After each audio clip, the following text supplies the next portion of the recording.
Milestone college প্রাঙ্গণ। তখন সকাল 8টা বাজে। রোদেলা সকাল। কলেজের গেটে ব্যস্ততা। বাস, রিক্সা, অভিভাবকেরা নামিয়ে দিচ্ছেন তাদের সন্তানদের। রিমি, সজীব, ইমরান ও জারা কলেজের মূল প্রবেশপথ দিয়ে ঢুকছে। ঘাড়ে তাদের স্কুল ব্যাগ। আজকের প্রজেক্ট এক্সিবিশনে আমি আমার রকেট মডেলটা দেখাবো। বড় হয়ে আমার পাইলট হওয়ার ইচ্ছা। আমি আকাশে উড়তে চাই, ঠিক পাখির মতো। কিন্তু আমার তো ডানা নেই।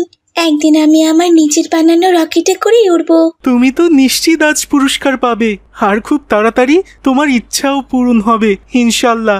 যা ভালো রকেট বানিয়েছো তুমি। আমি ফুটবল ম্যাচের জন্য রেডি। বিকেলে প্র্যাকটিস আছে স্কুলে। আমার ইচ্ছা বড় হয়ে সেরা মানের ফুটবলার হওয়ার।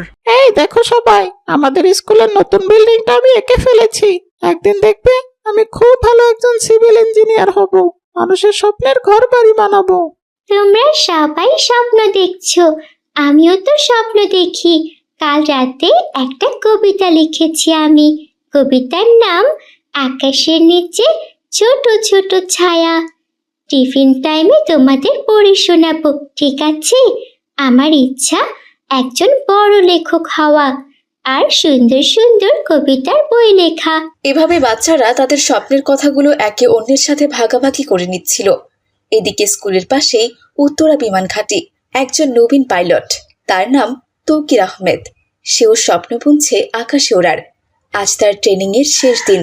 সঠিকভাবে আজকে মিশনটা কমপ্লিট করতে পারলে তার ট্রেনিং সমাপ্ত হবে আজ। আর সাথে সাথে একজন ভালো পাইলট হওয়ার স্বপ্ন পূরণ হয়ে যাবে। পাইলট তৌকির শেষবারের মতো বিমানের যন্ত্রপাতি চেক করছে। Hello, control room, this is বিমান cargo alpha, ready for take off. Yes pilot, বিমান টেক অফের জন্য রেডি। এরপর পাইলট তৌকির আজ তার স্বপ্ন পূরণের জন্য বিমানটি রানওয়েতে নিয়ে চলল। বিমানটি রানওয়েতে গতি নিয়ে উঠছে। হঠাৎ আকাশে উঠতে লাগলো। তখন বাজে দুপুর 1টার মতো। ক্লাসের শেষে বিজ্ঞান মেলার প্রস্তুতি গ্রহণ করা হলো। শিক্ষক শিক্ষিকারা ভিড় করছে সেখানে। রিমির রকেটের সামনে অনেক দর্শনার্থীর ভিড়। রিমি, তোমার মডেলটা অসাধারণ হয়েছে। এই বয়সে তুমি এত নিখুঁতভাবে রকেট বানিয়েছো কিভাবে? স্যার, ইউটিউবে আর বই পড়ে চেষ্টা করেছি। মাশাআল্লাহ, খুবই সুন্দর হয়েছে। তোমার রকেটটাই মনে হচ্ছে এবারের বিজ্ঞান মেলায় সবচেয়ে সেরা আবিষ্কার। তুমি নিশ্চয়ই পুরস্কার পাবে। আমি এখন অন্যদের আবিষ্কারগুলোও দেখব। এদিকে পাইলট তৌকির তখনও তার বিমান নিয়ে আকাশে উড়ছিল। কিন্তু হঠাৎই সে তার বিমানের ত্রুটি লক্ষ্য করলো। বিমানটি আকাশে উঠতে চাচ্ছে না। পাইলট তৌকির বিমানের ইন্ডিকেটরে অস্বাভাবিক কিছু লক্ষ্য করেন। ইঞ্জিন থেকে কালো ধোঁয়া উঠছে। Hello hello, control room, losing altitude, requesting emergency landing, requesting emergency landing. কিন্তু ততক্ষণে অনেক দেরি হয়ে গেছে। কন্ট্রোল রুমের সাথে তৌকিরের বিমানের সকল যোগাযোগ বিচ্ছিন্ন হয়ে পড়েছে। বিমান দ্রুতই উচ্চতা হারাচ্ছে। বিমানে সাইরেনের শব্দ। হঠাৎই বিমানটি বিকট শব্দ করে মাইলস্টোন কলেজের ছাদে ধাক্কা খেল। বিমানের দেহবিশেষ ছাদ ভেঙে ক্লাসরুমে ঢুকে পড়ে। আগুন, ধোঁয়া, কাচের ভাঙা টুকরো বাতাসের মতো উঠতে লাগলো। আর পরক্ষণেই পুরো জায়গাটা আগুনে দাউ দাউ করে চলতে শুরু করলো। কারো জামা পড়ে গেছে, তো কারো শরীর ঝলসে গেছে। আবার কেউ চিৎকার করে কান্না করছে, বাঁচাও বাঁচাও, কে কোথায় আছো, বাঁচাও আমাদের, আমরা যে পুড়ে যাচ্ছি, মরে যাচ্ছি। আরে ইমরান, রিমি কোথায়? তোমরা কেউ কিছু বলছো না? কি হয়েছে রে রিমির? ততক্ষণে সজীব ধোয়ার মধ্যে থেকে একজন পুরা কয়লার মতো দেহ বের করে আনছে। সজীব হু হু করে কান্না করছে আর বলছে, রিমি আর নেই। পাইলট হওয়ার স্বপ্ন যে ওর, আরেক পাইলট আজ শেষ করে দিল সব। এই দৃশ্য দেখে যারা চিৎকার করে কান্না করা শুরু করলো। এদিকে আতিক স্যার পেছনের ক্লাসরুম থেকে আগুনের মধ্যে শিক্ষার্থীদের গাইড করছেন। সোনারা, তোমরা দেয়াল ধরে থাকো, নিচু হয়ে চলো।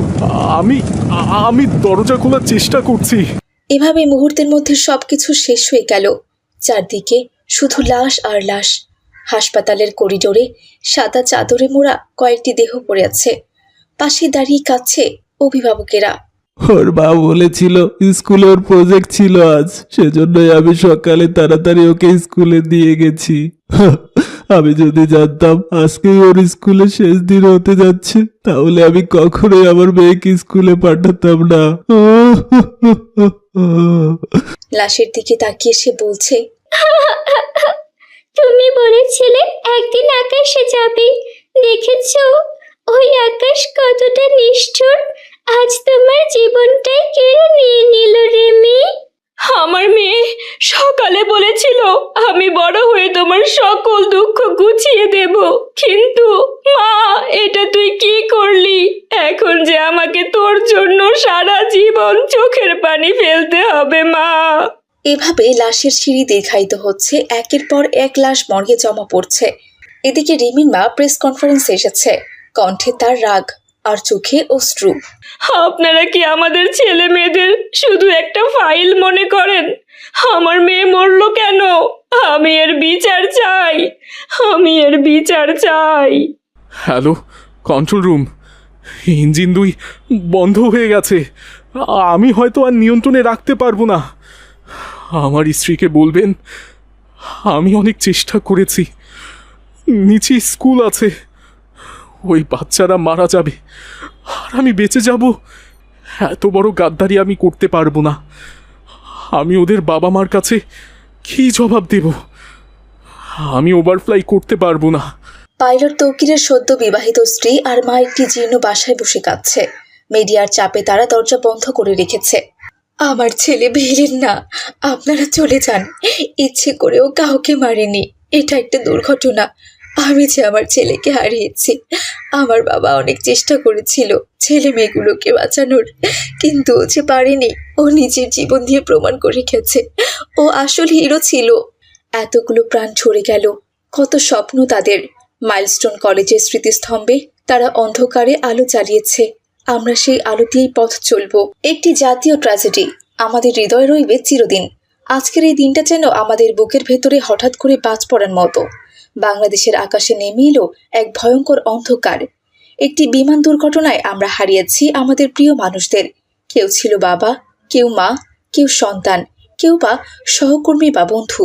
যে মানুষগুলো হয়তো সকালে বিদায় নিয়েছিল হাসি মুখে, তাদের আর বাড়িতে ফেরা হলো না। কল্পনাও করা যায় না তাদের পরিবারের বেদনা, তাদের কান্না আর সেই শূন্যতা। ইন্না লিল্লাহি ওয়া ইন্না ইলাইহি রাজিউন। এই মুহূর্তে আমরা শুধু শোকাহতই নই, আমরা নিঃশব্দে প্রার্থনা করছি আল্লাহ যেন নিহতদের জান্নাত দান করেন এবং আহতদের দ্রুত সুস্থতা দান করেন। আজ আমাদের হৃদয় ভারী, আজ আকাশটাও যেন কাঁদছে, আজ গোটা জাতি একসাথে কাঁদছে। সবাইকে অনুরোধ করব, দয়া করে নিহতদের আত্মার মাগফিরাতের জন্য দোয়া করুন এবং এই কঠিন সময়ে তাদের পরিবারের পাশে থাকুন। আসুন একসাথে বলি, হে আল্লাহ, তুমি এই কষ্টকে সহজ করে দাও। রসুলপুর গ্রামে আব্দুল্লাহ তার সৎমায়ের সাথে বাস করত। আব্দুল্লাহর সৎমা ছিল খুবই কর্কট মেজাজের, সবসময় আব্দুল্লাহর সাথে খারাপ ব্যবহার করত। আব্দুল্লাহর বাবা মতিউর সবকিছু জানা সত্ত্বেও কোনো কিছুই বলতে পারত না, কারণ আব্দুল্লাহর বাবা মতিউর রিক্সা চালাতে গিয়ে বাসের সাথে ধাক্কা খেয়ে তার এক পা হারিয়ে ফেলেছে। তারপর থেকে আব্দুল্লাহর বাবা পঙ্গু হয়ে বিছানায় পড়ে আছেন। এদিকে আব্দুল্লাহ ছিল খুবই সহজ সরল, নম্র এবং ভদ্র। আব্দুল্লাহ সৎমাকে খুবই সম্মান করত। তার সাথে যাই হোক না কেন, কখনোই আব্দুল্লাহ মুখের উপরে কোনো কথা বলতো না। মা, ও মা, আমার খুব ক্ষুধা পেয়েছে, খেতে দাও। এই যে এসেছে নবাবের ছেলে, খাবার কি চাইলেই পাওয়া যায়? বাবা তো সেই কবে থেকে পঙ্গু হয়ে পড়ে আছে, আর তুইও বসে বসে শুধু খাবার গিলিস। সেই খাবার কোথা থেকে আসে খবর নিয়েছিস? মা, আমি তো এখন অনেক ছোট, আমি এখন কি কাজ করব? কি করবি মানে? কাজের কি অভাব আছে নাকি? মা, ওসব পরে দেখা যাবে, আগে কিছু খেতে দাও, আমার খুব ক্ষুধা পেয়েছে। এখন ঘরে কোনো খাবার নেই, রান্না করতে হবে, তারপর খেতে হবে।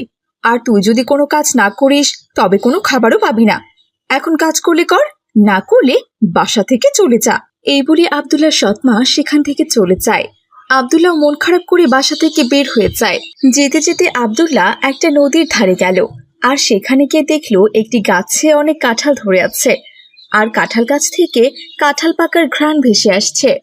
মাশাআল্লাহ, এই নদীর ধারে কাঁঠাল গাছ কোত্থেকে এলো? বাহ, অনেক কাঁঠাল পেকেছে দেখছি। গাছটা মনে হয় একা একাই হয়েছে। কাউকে তো আশেপাশে দেখছি না। আল্লাহ তাআলা মনে হয় আমার ক্ষুধা মেটাতেই এই কাঁঠাল গাছের কাছে নিয়ে এসেছেন আমাকে। যাই, আমি বরং এই গাছ থেকে একটা পাকা কাঁঠাল পেড়ে খাই। এই বলে আব্দুল্লাহ কাঁঠাল গাছ থেকে একটি ছোট পাকা কাঁঠাল পারল। কাঁঠাল পেড়ে আব্দুল্লাহ যখনই কাঁঠালটি ভেঙে খেতে যাবে তখনই সেখানে এক বৃদ্ধ লোক আসে। বৃদ্ধ লোকটি সেখানে এসে আব্দুল্লাহকে বলল, বাবা, আমার খুব ক্ষুধা পেয়েছে, আমাকে কিছু খেতে দাও বাবা। আমাকে কিছু খাওয়ালে আল্লাহ তাআলা খুব খুশি হবেন। আসলে বাবা, আমি খুব অসহায়। আমার মা নেই, ঘরে আমার সৎ মা, আর তিনি আমাকে ঠিকভাবে খেতেও দেন না। আমি এই নদীর ধারে একটি কাঁঠাল গাছ থেকে অনেক কষ্ট করে ছোট্ট একটি পাকা কাঁঠাল পেরেছি।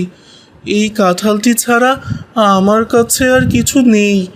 এই কাঁঠালটি আমি নিজে খাওয়ার জন্য পেরেছিলাম, কারণ আমি খুব ক্ষুধার্ত।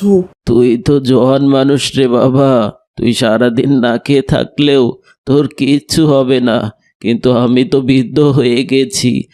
আমার এই ক্ষুধার জ্বালা আর সইতে পারছি না। আমাকে ওই কাঁঠালটি খেতে দে বাবা, বিনিময়ে আমি তোকে পয়সা দিচ্ছি। আচ্ছা ঠিক আছে, এই কাঁঠালটি আপনি খান, আমাকে কোনো পয়সা দিতে হবে না। আপনি ঠিকই বলেছেন, আমি তো জোয়ান মানুষ, 2 দিন না খেয়ে থাকলেও আমার কিছুই হবে না। কিন্তু আপনি তো বৃদ্ধ মানুষ, আপনার খাওয়াটাই বেশি জরুরি। থাক বাবা, এই কাঁঠালটি আপনিই খান। বাবা রে, তুই না খেয়ে আমাকে কাঁঠালটা দিয়ে দিলি, আমি তোকে খুশি হয়ে 2 টাকা দিচ্ছি, তুই নিয়ে যা বাবা। আমি আল্লাহর কাছে তোর জন্য দোয়া করছি, এই টাকার ওছিলায় আল্লাহ তাআলা তোকে অনেক টাকা দান করবেন। তুই শুধু একটু পরিশ্রম করিস বাবা। আচ্ছা ঠিক আছে বাবা, আপনি যেহেতু এত করে বলছেন, তাহলে দিন। এই 2 টাকা দিয়ে আমি কাজ শুরু করব। এরপর আব্দুল্লাহ বৃদ্ধের দেওয়া 2 পয়সা নিয়ে সেখান থেকে চলে গেল। আর কিছু দূর যেতে দেখলো রাস্তার ধারে একটি লোক পেয়ারা বিক্রি করছে। পেয়ারা নিয়ে যান, পেয়ারা খুব সস্তা দামে পেয়ারা বিক্রি করতেছি। 2 হালি 2 টাকা, নিয়ে যান নিয়ে যান। চাচা যান, আমাকে 2 হালি পেয়ারা দিন তো। হ্যাঁ দিচ্ছি বাবা, দিচ্ছি। আসলে আমার গাছের পেয়ারা। এই নাও বাবা, 2 হালি পেয়ারা। তাহলে তো খুব ভালো চাচা যান, এই নিন আপনার 2 টাকা। এরপর আব্দুল্লাহ 2 টাকায় 2 হালি পেয়ারা কিনে শিমুলপুর বাজারে বিক্রি করতে চলে এলো। এই পেয়ারা লাগবে, পেয়ারা 1 হালি 3 টাকা, নিয়ে যান নিয়ে যান, মজার মিষ্টি পেয়ারা নিয়ে যান। আরে বাবা, 3 টাকা হালি পেয়ারা? আমাকে তো 2 হালি পেয়ারা দিয়ে দাও তো, আমি তোমাকে 10 টাকায় দিচ্ছি। আচ্ছা ঠিক আছে চাচা যান, আমি আপনাকে 2 হালি ব্যাগে ভরে দিচ্ছি। এই নিন, খুব ভালো পেয়ারা, খেয়ে বেশ মজা পাবেন। এভাবে আব্দুল্লাহ 2 টাকা দিয়ে তার ব্যবসা শুরু করলো। প্রতিদিন রসুলপুর গ্রাম থেকে পেয়ারা কিনে শিমুলতরি বাজারে এসে বিক্রি করত। এভাবেই বেশ কিছুদিন কেটে যায় এবং আব্দুল্লাহর কিছু টাকা জমে যায়। একদিন আব্দুল্লাহ তার সব টাকা বালিশের নিচে রেখে দিল। এরপর আব্দুল্লাহ যখন ঘুমিয়ে পড়ল তখন তার সৎ মা চুপি চুপি এসে টাকাগুলো চুরি করে নিয়ে গেল।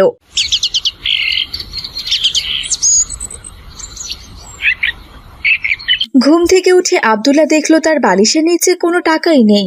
হায় আল্লাহ, আমার টাকা কোথায় গেল? এখন আমি কি দিয়ে পেয়ারা কিনবো? আমার সব টাকা যে চুরি হয়ে গেল, আমি কি করব? এ আল্লাহ, এ আমার কি হয়ে গেল?